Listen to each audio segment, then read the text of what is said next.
జూపల్లి కృష్ణారావు గారు మరి ఇక్కడ మొత్తం కొల్లాపూర్ నియోజకవర్గంలో బీఆర్ఎస్ పార్టీ తరఫున నిలబడ్డటువంటి ఏ నాయకుడైనా సరే మరి వారి మీద కక్ష కట్టి చిన్నదైనా పెద్దోళ్ళైనా ఒక ఫేస్బుక్లో చిన్న పోస్ట్ పెట్టినా లేకపోతే ఏదైనా నిలబడి ప్రశ్నించినా ఏది అడిగినా కూడా కేసులు పెట్టి ఇబ్బంది పెడుతున్నటువంటి పరిస్థితి ఉన్నది.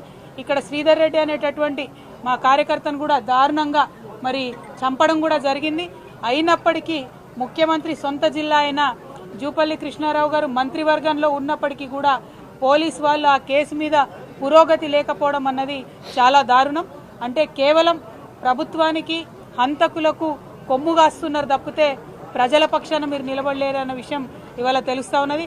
అందుకే మేము మళ్ళా ఒకసారి చెప్తా ఉన్నాం, జూపల్లి కృష్ణారావు గారు మీరు ముందు నియోజకవర్గానికి రండి. మీరు టూరిజం మంత్రి కాదు, టూరిస్ట్ మంత్రి లెక్క వ్యవహారం చేస్తున్నారు. అప్పుడో ఇప్పుడో వచ్చిపోవడు తప్పితే ఎప్పుడు వస్తలేరు నియోజకవర్గానికి.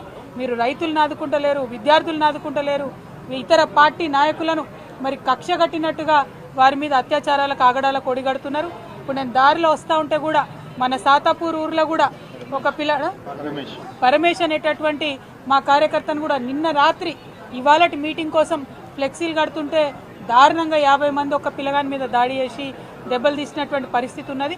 మరి ఇదేం రాజ్యం అయ్యా? ఎందుకు ఇట్లాంటి రాజ్యం? ఎందుకంత భయపడుతున్నారు మీరు? ప్రశ్నలకు భయపడితే ఎట్లా? మేము మీకు ఎదురొడ్డి ఉద్యమం చేసి నీతి నిజాయితీతో కొట్లాడి తెలంగాణ తీసుకొని రాలేదా? మీరు కూడా అదే చేయండి. మీరు ప్రభుత్వంలో ఉన్నారు, ప్రజలు మెచ్చే పని చేయండి తప్పితే ప్రతిపక్షాల మీద దాడి చేస్తే మీకేం రాదు. అందుకే మళ్ళా ఇవాళ చెప్తా ఉన్నాం, ముఖ్యమంత్రి గారు మీ మహబూబ్ నగర్ ఉమ్మడి మహబూబ్నగర్ జిల్లా నుండే చెప్తా ఉన్నాం, ఖచ్చితంగా పింక్ బుక్ మెయింటైన్ చేస్తాం. మా కార్యకర్తల మీద దాడి చేసిన వాళ్ళు నాయకులైనా అధికారులైనా ఎవరిని కూడా వదిలిపెట్టాం. అందరి చిట్టా రాసి పెట్టుకుంటాం. మాకు కూడా టైం వస్తుంది, అప్పుడు మాత్రం ఖచ్చితంగా చెప్తామని చెప్పి మరి అంతవరకు మొక్కవోని ధైర్యంతో మొత్తం 50 మంది కూడా ముందుకు సాగాలని చెప్పి బీఆర్ఎస్ పార్టీ నాయకులందరినీ కూడా కోరుతా ఉన్నాను.